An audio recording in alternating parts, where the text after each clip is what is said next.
ಕರ್ನಾಟಕ ರಾಜ್ಯ ರಸ್ತೆ ಸಾರಿಗೆ ಸಂಸ್ಥೆ ನೌಕರರ ಹೊಸ ವೇತನ ಒಪ್ಪಂದ ಜೊತೆಗೆ ಈ ಹಿಂದಿನ ವೇತನ ಒಪ್ಪಂದದ ಹಿಂಬಾಕಿಗೆ ಸಂಬಂಧಪಟ್ಟಂತೆ ಕರ್ನಾಟಕ ರಾಜ್ಯ ರಸ್ತೆ ಸಾರಿಗೆ ಸಂಸ್ಥೆ ನೌಕರರ ಸಂಘದ ಅಧ್ಯಕ್ಷರು ಪದಾಧಿಕಾರಿಗಳು ಬೆಂಗಳೂರು ಗ್ರಾಮಾಂತರ ಲೋಕಸಭಾ ಕ್ಷೇತ್ರದ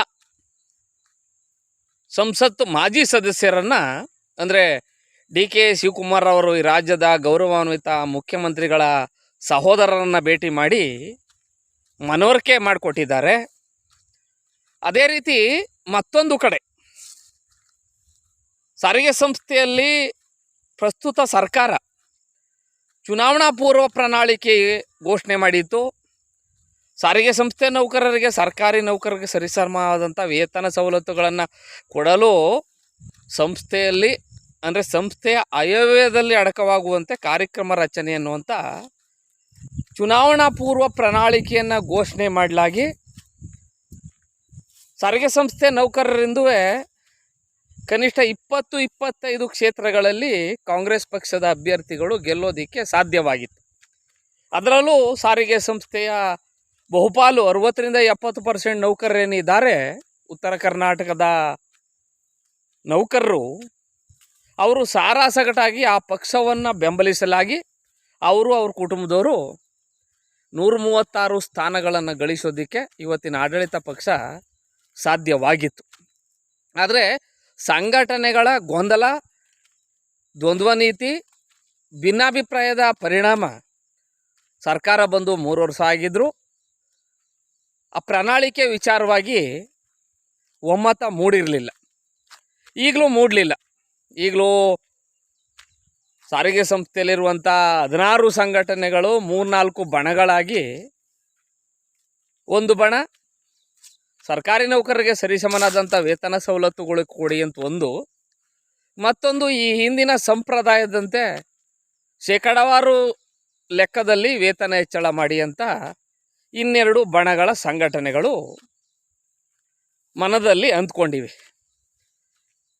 ಪ್ರಣಾಳಿಕೆಗೆ ಸಂಬಂಧಪಟ್ಟಂತೆ ಕರ್ನಾಟಕ ರಾಜ್ಯ ರಸ್ತೆ ಸಾರಿಗೆ ಸಂಸ್ಥೆ ನೌಕರರ ಕೂಟ ಸಂಘಟನೆಯ ಬೆಂಬಲಿತ ಒಕ್ಕೂಟ ಸಂಘಟನೆಗಳ ಅಧ್ಯಕ್ಷರು ಪದಾಧಿಕಾರಿಗಳು ಈ ರಾಜ್ಯದ ಗೌರವಾನ್ವಿತ ಮುಖ್ಯಮಂತ್ರಿಗಳು ಅವ್ರ ಮನೆ ದೇವರನ್ನು ನಂಬ್ತಾರೋ ಇಲ್ವೋ,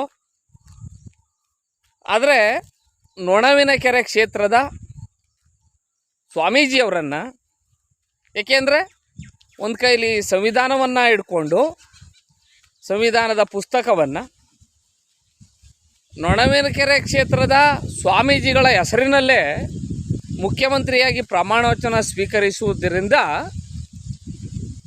ಅವರು ಕಾಲಲ್ಲಿ ತೋರಿಸುತ್ತಾ ಇವರು ಶಿರಸಾವಹಿಸಿ ಪಾಲನೆ ಮಾಡುವ ಲೆಕ್ಕದಲ್ಲಿ ಮುಖ್ಯಮಂತ್ರಿಗಳು ಇದ್ದಾರೆ.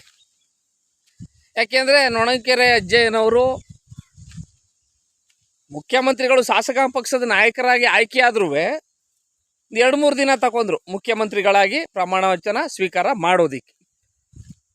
ಆ ಸ್ವಾಮೀಜಿಗಳು ಹೇಳಿದಂಥ ದಿನಾಂಕದಲ್ಲಿ, ಆ ಸ್ವಾಮೀಜಿಗಳು ಹೇಳಿದಂಥ ಗಳಿಗೆಯಲ್ಲಿ ಮುಖ್ಯಮಂತ್ರಿಗಳಾಗಿ ಪ್ರಮಾಣ ವಚನ ಸ್ವೀಕರಿಸಿದ್ದಾರೆ. ಈ 2 ಸಂಘಟನೆಗಳು ಒಬ್ಬರು ಅವರ ಸಹೋದರರ ಹತ್ರ, ಇನ್ನೊಬ್ಬರು ಸ್ವಾಮೀಜಿಗಳ ಹತ್ರ ಹೋಗವ್ರೆ. ಪಾಪ ಮನವರಿಕೆ ಮಾಡಿಕೊಡ್ಬೇಕು. ಎಲ್ಲ ಆಯಿತು, ನನ್ನ ಮಗ ಭಂಗಿ ನೆಟ್ಟ ಅನ್ನುವಂಗೆ ಈಗ ಮುಖ್ಯಮಂತ್ರಿಗಳ ಸಹೋದರರ ಹತ್ರ, ಸ್ವಾಮೀಜಿ ಹತ್ರ ಹೋಗಿದ್ದಾರೆ. ಬಹುಶಃ ಈ ತಿಂಗಳು ಸಾರಿಗೆ ಸಂಸ್ಥೆ ನೌಕರರೇನು ಬಹಳ ನಿರೀಕ್ಷೆಯಿಂದ ಈಗಾಗಲೇ ಸರ್ಕಾರದ ನಡಾವಳಿಗಳಲ್ಲಿ ಬಂದ್ಬಿಟ್ಟಿದೆ. 12.5% ವೇತನ ಹೆಚ್ಚಳ ಘೋಷಣೆ ಮಾಡಿದ್ದೀವಿ ಅಂತ. ಅದನ್ನು ಸಂಸ್ಥೆ ಕಡೆಯಿಂದ ಬೇಕಾದ್ರೆ ಇನ್ನೊಂದು 2%, 3% ಹೆಚ್ಚಳ ಮಾಡಿ ಕೊಡುವಂಥ ಅವಕಾಶಗಳು ಸಂಸ್ಥೆಯಲ್ಲಿದೆ. ಸರ್ಕಾರ ನಡವಳಿಕೆ ಇತ್ತು. ಕಳೆದ ಬಾರಿ ಕರೋನಾ ಟೈಮಲ್ಲಿ ಅಷ್ಟು ಕೊಟ್ಟಿದ್ದರು. ನಾವು ಇವತ್ತಿನ ಬೆಲೆ ಏರಿಕೆ ಮತ್ತೊಂದು ಮಗದೊಂದು ಈ ಕಾಸ್ಟ್ಲಿ ದುನಿಯಾ ಲೆಕ್ಕಾಚಾರದಲ್ಲಿ ಅಷ್ಟು ಕೊಟ್ಟರೆ ಅವ್ರಿಗೆ ಕಡಿಮೆ ಆಗ್ತದೆ. ಸರ್ಕಾರದ ಬೇರೆ ಇಲಾಖೆ ನಿಗಮದವರು ಭಾನುವಾರ ಆರಾಮಾಗಿದ್ರೂ ಹಬ್ಬಾರಿ ದಿನಗಳಲ್ಲಿ ಹೊಸಬಟ್ಟೆ ಹಾಕ್ಕೊಂಡು, ಒಡೆ ಒಬ್ಬಿಟ್ಟು, ಬಾಡು ಬಳ್ಳೆ ತಿನ್ಕೊಂಡು, ಒಳ್ಳೊಳ್ಳೆ ಎಣ್ಣೆ ಕುಡ್ಕೊಂಡು ಕಾಲ ಕಳೀತಾಯಿದ್ರು. ಪಾಪ ಇವರು ಊರಿಂದ ಊರಿಗೆ ಜನಗಳು ಕರ್ಕೊಂಡು ತಿರುಗ್ತಾನೆ ಇರ್ತಾರೆ, ಹಳೆ ಬಟ್ಟೆನ ಇಕ್ಕೊಂಡು ಅನ್ನುವಂಥ ಅನುಕಂಪದಲ್ಲಿ ನಾವು ಇನ್ನೊಸಿ ಕೊಡಬೇಕು ಅಂಥೇಳಿ ಜಾಸ್ತಿ ಮಾಡ್ತೀವಿ ಅಂತ ಸರ್ಕಾರನಾದರೂ ಜಾಸ್ತಿ ಮಾಡ್ಬೋದು. ಏಕೆಂದರೆ ಹಿಂದಿನ ಸರ್ಕಾರ ಏನೋ ಮಾಡಿರೋನ್ನೇ ಈ ಸರ್ಕಾರ ಸಚಿವ ಸಂಪುಟದಲ್ಲಿ ತೀರ್ಮಾನ ಮಾಡುವಾಗ ಈ ಸರ್ಕಾರದ ನಡಾವಳಿಗಳನ್ನು ಚೇಂಜ್ ಮಾಡೋದೇನು ದೊಡ್ಡ ಚಕ್ರವ್ಯೂಹ ಭೇದಿಸ್ದಂಗೇನು ಕಷ್ಟ ಏನಲ್ಲ. ಹಾಗಾಗಿ ಒಟ್ಟಿನಲ್ಲಿ ನನ್ನ ಅನ್ನಿಸಿಕೆ, ಹಿಂದೆ ಸರ್ಕಾರದ ನಡಾವಳಿಗಳು ಏನಿತ್ತು ಜುಲೈ ತಿಂಗಳ ವೇತನಕ್ಕೆ ಸೇರಿಸಿ ಆಗಸ್ಟ್ 1ರಿಂದ KSRTCಯ 3 ನಿಗಮಗಳಿಗೆ, ಇನ್ನು BMTCಯಲ್ಲಿ ಆಗಸ್ಟ್ 4, 5, 6ಕ್ಕೆ ಸಂಸ್ಥೆ ನೌಕರರಿಗೆ ವೇತನ ಹೆಚ್ಚಳದ ಮೊತ್ತ ಏನಿದೆ ಅದು ಬಹುಶಃ ಈ ತಿಂಗಳು ಸಂಬಳಕ್ಕೆ, ಅಂದರೆ ಜುಲೈ ತಿಂಗಳ ಸಂಬಳಕ್ಕೆ ಸೇರುವಂಥ ಸಂಭವ ಇದೆ. ಯಾವುದೇ ಆಗಲಿ ಒಂದು ಕಾಲಘಟ್ಟದ ತನಕ ತಡೆ ಹಿಡಿದಿರ್ತದೆ. ಈಗ ನಮ್ಮ ಕಣ್ವ ಸೈಫ್ ಅನ್ನೋರ್ಕಿತ್ತು ಹಿಂದೆ 33 ಅಡಿ ಗಂಟ ನಿಂತಿರೋದು. 33 ಅಡಿ ಐತಿದ್ದಂಗೆ ಯಾವಾಗ ಬೇಕಾದ್ರೂ ಅದು ಸ್ವಯಂ ಚಾಲಿತ ಬಾಗಿಲುಗಳು ಓಪನ್ ಆಗ್ತಿದ್ದು. ಅದೇ ರೀತಿ ನಮ್ಮ ಮಾರ್ಕೋನಹಳ್ಳಿ ಡ್ಯಾಮು ಇದೆಯಲ್ಲ, ಮಂಗಳ ಜಲಾಶಯ, ಅದ್ರದ್ದು ಅದೇ ಥರ.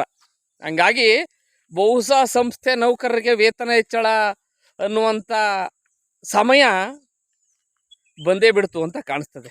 ಆದರೂ 2024ರಿಂದ ವೇತನ ಹೆಚ್ಚಳ ಮಾಡಿದ್ರೆ ಬಹುಶಃ ಸಂಸ್ಥೆ ನೌಕರರಿಗೆ ಅಷ್ಟೇನು ಅನ್ಯಾಯ ಆಗಲ್ಲ.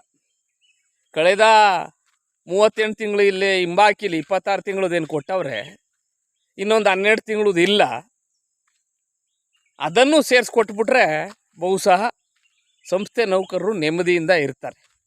ಇಲ್ಲ ನಾವು 25ಕ್ಕೆ ಕೊಡೋದು, 25ರಿಂದ ಕೊಡ್ತೀವಿ ಅಂದರೆ ಆ ಹಿಂದಿನ ಸರ್ಕಾರದವರು ಅವರು ಒಂದು 12 ತಿಂಗಳದು ಹೋಯ್ತು, ಲುಕ್ಸಾನ್ ಆಯಿತು. ಇನ್ನು ಈ ಸರ್ಕಾರದಲ್ಲಿ ಇದೊಂದು 15 ತಿಂಗಳದು ಕಳ್ಕೊಂಡ್ರೆ ಬಹುಶಃ ಒಬ್ಬ ಸಂಸ್ಥೆ ನೌಕರರಿಗೆ ಸಾಮಾನ್ಯವಾಗಿ 1 ಲಕ್ಷ ರೂಪಾಯಿಗಳು, 500,000 ಅಲ್ಲ, ಒಬ್ಬೊಬ್ಬ ನೌಕರರಿಗೆ ಕನಿಷ್ಠ 1 ಲಕ್ಷ ರೂಪಾಯಿಗಳು ನಷ್ಟವಾಗ್ತದೆ.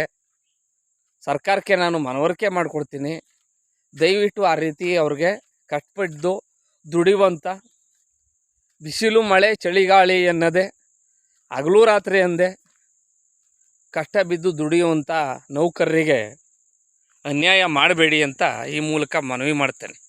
ಯಾಕೆಂದರೆ ಸರ್ಕಾರದ ಬೇರೆ ಇಲಾಖೆಯವ್ರ ಕತೆ ಬಿಡಿ, ಜನಗಳು ಏನಾರ ಬಂದರೆ ಕೆಲಸ ಮಾಡ್ತಾರೆ, ಇಲ್ಲದೇ ಸುಮ್ಮನೆ ಓಡಾಡ್ಕೊಂಡು ಟೀಗಿ ಕುಡ್ಕೊಂಡು ಟೈಮ್ ಊಟ ಮಾಡ್ಕೊಂಡು ಆರಾಮಾಗಿ ಬೆಳಗ್ಗೆ ಐರನ್ ಬಟ್ಟೆ ಹಾಕೋಗಿದ್ರೆ ಸಂಜೆ ಆದರೂ ಐರನ್ ಬಟ್ಟೆ ಹಂಗೆ ಇರ್ತವೆ. ಅವ್ರಿಗೆ ಸುಕ್ಕಟ್ಟಿರಲ್ಲ, ಅವ್ರು ಹಾಕೊಂಡಿರೋ ಬಟ್ಟೆನೂ ಅಷ್ಟೇ ಯಾವುದೇ ಮಾಸ್ಲು ಬರಲ್ಲ. ಬೆಳಗ್ಗೆ ಹಂಗೆ ಫ್ರೆಶ್ ಆಗಿ ಸ್ನಾನ ಮಾಡ್ಕೊಂಡು ಹೋಗಿರ್ತಾರೋ ಸಂಜೆನೂ ಹಂಗೆ ಇರ್ತಾರೆ ಆಫೀಸ್ ಬಿಟ್ಟು ಬರುವಾಗ. ಆದರೆ ಸಾರಿಗೆ ಸಂಸ್ಥೆ ನೌಕರರ ಮುಖಗಳು ನೋಡಿದ್ರೆ ಅವ್ರ ಕರ್ತವ್ಯ ಮುಗಿಸಿ ಬಸ್ ಸ್ಟ್ಯಾಂಡಲ್ಲಿ ನಿಂತಿರ್ತಾರೆ ಅಂದ್ಕೊಳ್ಳಿ, ನೈಟ್ ಆಡ್ನವರು ಪಾಪ ರಾತ್ರಿ 11, 12 ಗಂಟೆಗೆ ಮಲಗಿರ್ತಾರೆ, ಬೆಳಗ್ಗೆ 4 ಗಂಟೆ 5 ಗಂಟೆಗೆ ಹೇಳಬೇಕು. ನಿದ್ದೆ ಇಲ್ದ ಮುಖಗಳು ನೋಡ್ತಾರೆ, ಕಂಡಿಡ್ಬೋದು ರೋಡಲ್ಲಿ ಬೇರೆಯವ್ರು ಬಂದವರು, ಯಾರು ಡ್ರೈವರ್ ಕಂಡಕ್ಟರ್ ಇರಬೇಕು ಅಂತ. ಹಂಗಿರ್ತವೆ ಸಾರಿಗೆ ಸಂಸ್ಥೆ ನೌಕರರ ಮುಖಗಳು.